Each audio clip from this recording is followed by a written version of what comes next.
Hey guys, welcome to the first ever Syncretist Society podcast. My name is Danielle Rodenroth, the founder and CEO of soulmapping.life, which is a mystery school training opportunity for anyone that is interested in learning more about the codes of existence. And I have my awesome good friend and business partner here with me, Alex Corey, who is the founder and CEO of Cultivated Change and expert on all things that have to do with, well, you have many talents, nutrition, fitness, I dabble in tech. Yeah. Dabbler. Yeah, we just wanted to share with you guys more about a lot of things that we've been working on. Both of us have been working on this Syncretist Society now for several months, and prior to us meeting, we've had our own, development, our own mastery in our different fields, and we've come together to share a lot about these codes and how to maximize really both the body and the consciousness together to potentiate your unique experience. So yeah, we're just gonna see where this call goes today. Yep. And At some point, I'm going to ask you about your origin story, about how you came to design, because that one's interesting. yeah. Uh-huh. Yeah, so, from like a really young age, I was into psychology and always into like self-help because I was trying to understand myself more and how others think, and just really always curious about the mind. And, throughout the years, I dabbled in a lot of different philosophies and teachings and religions, and got into native plant medicines and traveled outside of the country for several years. Got into astrology and learned about like the cycles and how to evaluate different patterns and how that affects things. And then, I was starting my nonprofit called Hugs for Humans Unifying Global Solutions before I left to go to Peru. And one of my board members, he was like, oh, I found this thing called human design. Let me pull your chart. This was like over 10 years ago. And I pulled my chart. And I was like, oh my God, what is this? It's so fascinating. So I started researching like as much as I could, and it all aligned with what I already knew about astrology, but on a much deeper, more specific level. And then several times throughout this journey, I was given libraries and lots of information from people that worked Here, use this? Yeah, pretty much, while in the jungles of these, Central and South American countries, which was really random. But it's happened more than once. So basically for the last several years, I've been, diving into all this material and distilling it down into documents and just organizing all the information, like combined with the other stuff that I'm into as well. That was a pretty fun situation. So do you think, coming from your experience as someone else who had even remotely similar origin story, who ended with design, would have a completely different take on it? Or would there be more that was similar than there would be that was dissimilar? Yeah, I mean, and that's kind of what human design teaches us too, is that we're each like our own unique filters. Like we are all filtering this field, right? Life, what it's composed of, is this Neutrino Ocean, and we all have our own different codes. So everyone has their own completely different experiences, even if they had a similar origin story of how they got into design. But even human design talks about how fractal lines, and how only certain people are on the fractal line to get the information, right? And it's not the only way to the truth. Human design talks about how there's 66 different ways, and human design is one of them. Give me 5 other ones. Wow. The biggest ones. It could be any way. I mean, you could get to your unique consciousness through meditation, or lots of different ways. Religions, philosophies, other teachings, other modalities, whatever it is that can tap you into your truth and not the homogenized version of your consciousness. When you say homogenized, kind of cookie cutter? Yeah, just, the condition dwindled down, not self. Think, boxed, easy idea. Right. Okay. Kind of like the movie The Matrix. Yeah. The red pill, blue pill. we're all kind of in this matrix, this illusion. So the blue pill will be the homogenization. Yeah. So. Yep. So, yeah, I mean, I guess that's a good way to describe this stuff is the red pill. On all levels. Yeah. Yeah, because you can red pill with individual subjects. So you go, I think most people, I started in food cultivation and money. It's usually one of those two. It's either finance or food where people first go, oh, this works absolutely nothing like how I thought it did. Right. Finance, when you figure out how money's made, that's a paradigm shifter. And then I do nutrition because people think food is food. Right. And you're like, if it was 150 years ago and it were your grandparents or your grandparents' parents, probably you get away with that, but not anymore. Yeah. That's a whole different rabbit hole. Yeah, Separate podcast. the finance stuff, it's funny you bring that up because that's actually like what led to my awakening because I was working for this company and helping people with like rearranging their finances and their debts and all of that. And so I wanted to do a lot of research to see what was going on. And I was like, oh, wait, fractional reserve banking. Yeah. Like, what is this? And then that just led to, so many different things, the food system, all of that. Yeah, don't stop. Yep. It was over 15-year rabbit hole that I'm still in, diving into all that stuff. And yeah, so Alex and I have a lot of similar background when it comes to just having curious minds about what's really going on in our world and, all the illusions, and digging deeper to find out what the truth is with everything. Yeah, and you don't have to shift your belief system just on hearing something, but it's just that curiosity where you're like, once you figure out one thing was completely different than how you were taught, or how your parents taught you, or how school taught you, you're like, I have a feeling this is everything. Yeah, exactly.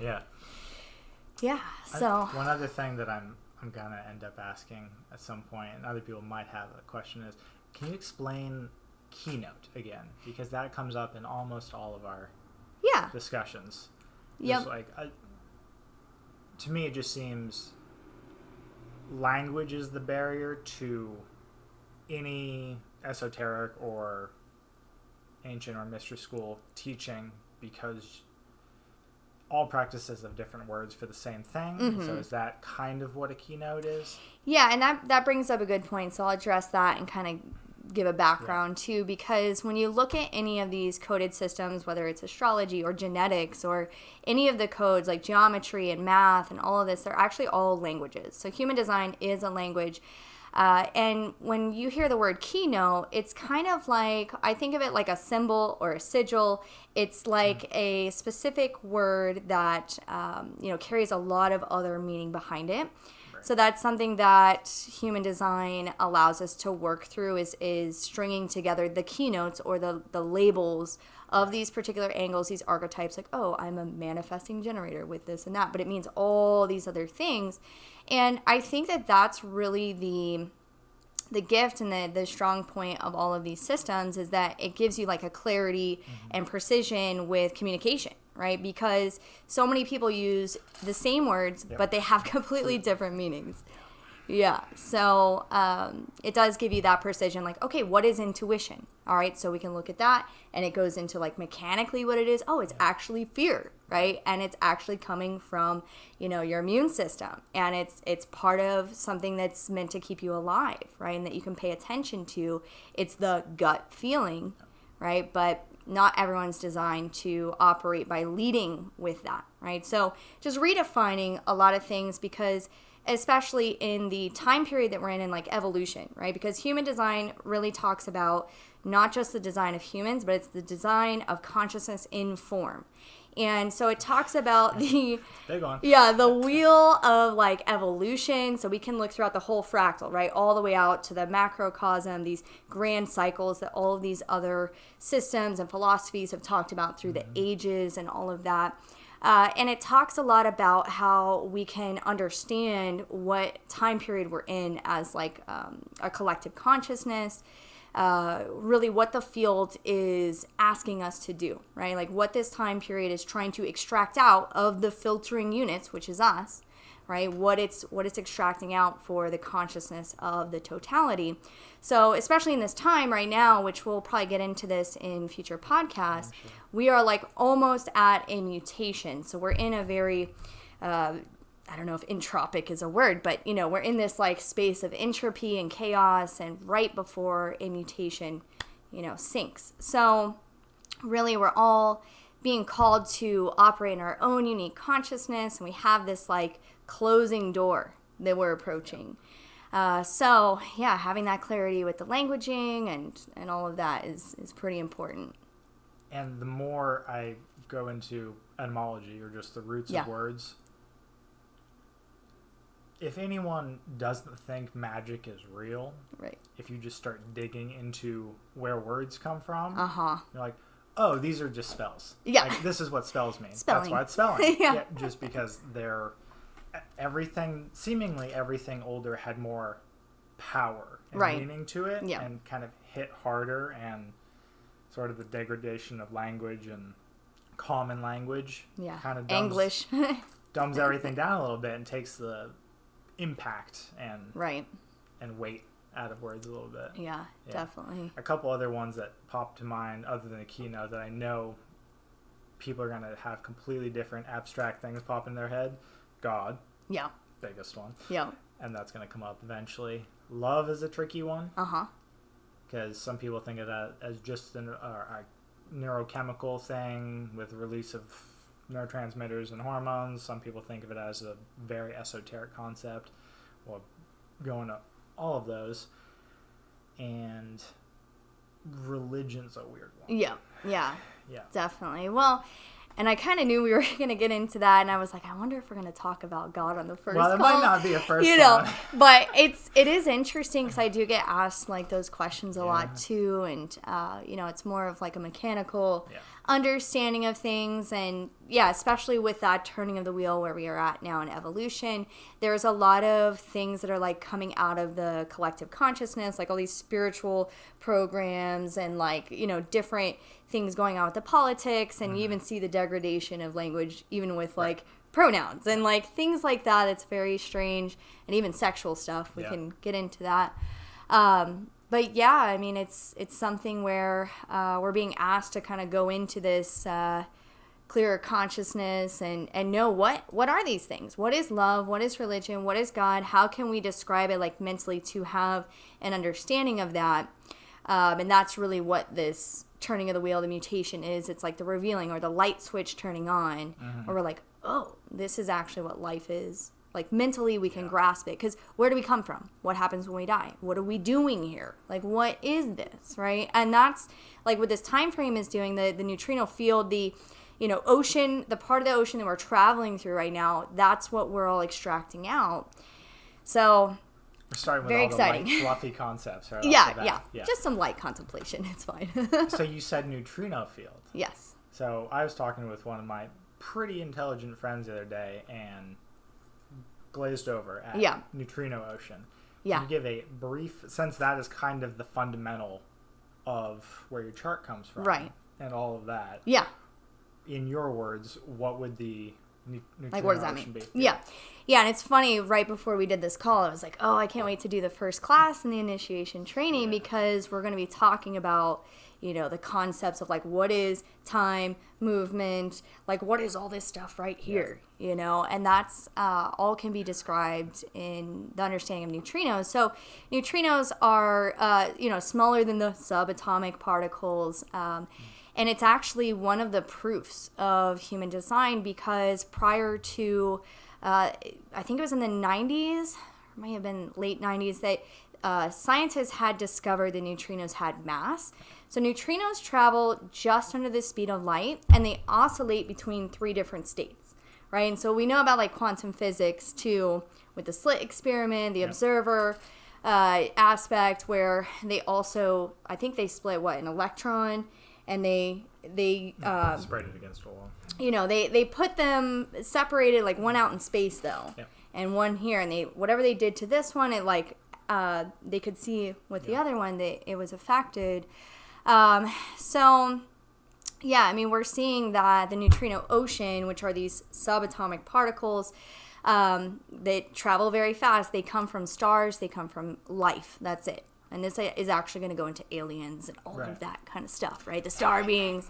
So the Neutrino Ocean is like this background field. So if we kind of think of life and the movement, the perception of time as like moving through these particles, they're everywhere, right? They're like seriously hitting you at like billions a second, right? And you're processing one at a time. So it's like, right?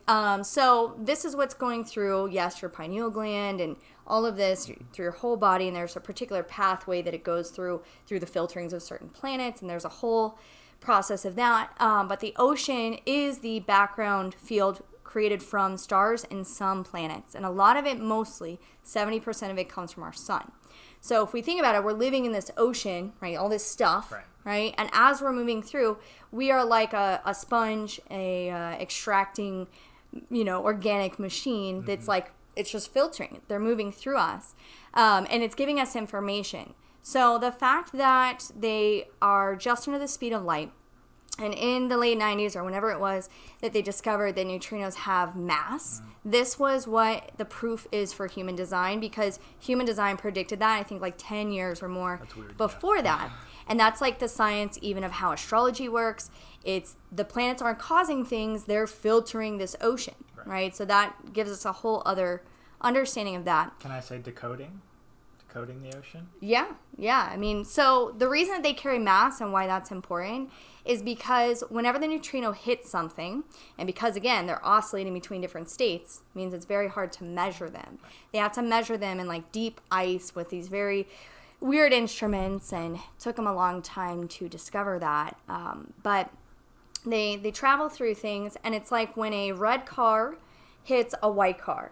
So the neutrino passes through, let's say it's the white car, it hits the red car, us, and it gives us a little bit of the white car, and we give them a little bit of the red car, the paint, right? So it carries information, it brings information, and it even goes back to explaining like, oh, we're made of stardust. It's not a woo-woo concept anymore. Like, this is actually what has created us. The neutrinos are what creates the experience of life. Life is a formula. Right? So we have a vehicle, we have these different aspects of consciousness, not just one. We'll be getting into duality, the biverse, right? It's not a universe. And the old, yin yang and how that operates. Yeah. But the Neutrino Ocean is the program, it is the matrix, it is the illusion, we call it the Maya, right? So this is what we're traveling through to experience what our consciousness is here to contribute to the totality. So when you say you're swimming through it, is if you have an experience with an altered state of consciousness, are you no longer in the oceon? Or does it include that? No, the ocean's always here. Okay. Right? It's like we can't get away from the air. Right. Right? It's like everywhere. So when someone says that is the matrix, as in it's all around you, you breathe it, things like that, there are experiences that some people have that would seemingly let them get out of that briefly and escape time and history and all of that. But would the neutrinos still be there wherever you go, whenever you have an altered state? Yeah, it's the infinite. Gotcha. That's the mechanism of God, the all-knowing, the everywhere, so the it's omnipotent. what some people would call consciousness, not the intelligent embodied consciousness, but kind of that consciousness is everywhere. Sort of the vacuum. Inhabits the vacuum. Yeah, and it's like the food for consciousness. Right. It's like what the reel on the movie. The film. A good one. That's like being played through us. Okay. Yeah. So that's what we talk about when we are talking about the evolution, right? If we're looking at like a macro scale and like what's happening in this time frame, where are we in the ocean? Okay. Right? So that's what we're looking at. It's like, what are the neutrinos pumping in? Okay. Yeah. And your specific design is just how you interact with that ocean. Yeah, exactly. Like your particular codes. Yep. It's like there was one huge mirror in the beginning, right? Let's say it was like this is an analogy, like it's a big mirror before the start, right? It wasn't a big bang, it was a great shattering, whatever. So, basically we all have a piece of this shattered mirror, right? That is able to read and have the aspect of consciousness. So it's like consciousness as a whole shattered so they can have these experiences of differentiation to extract something new and to evolve. Okay. Yeah.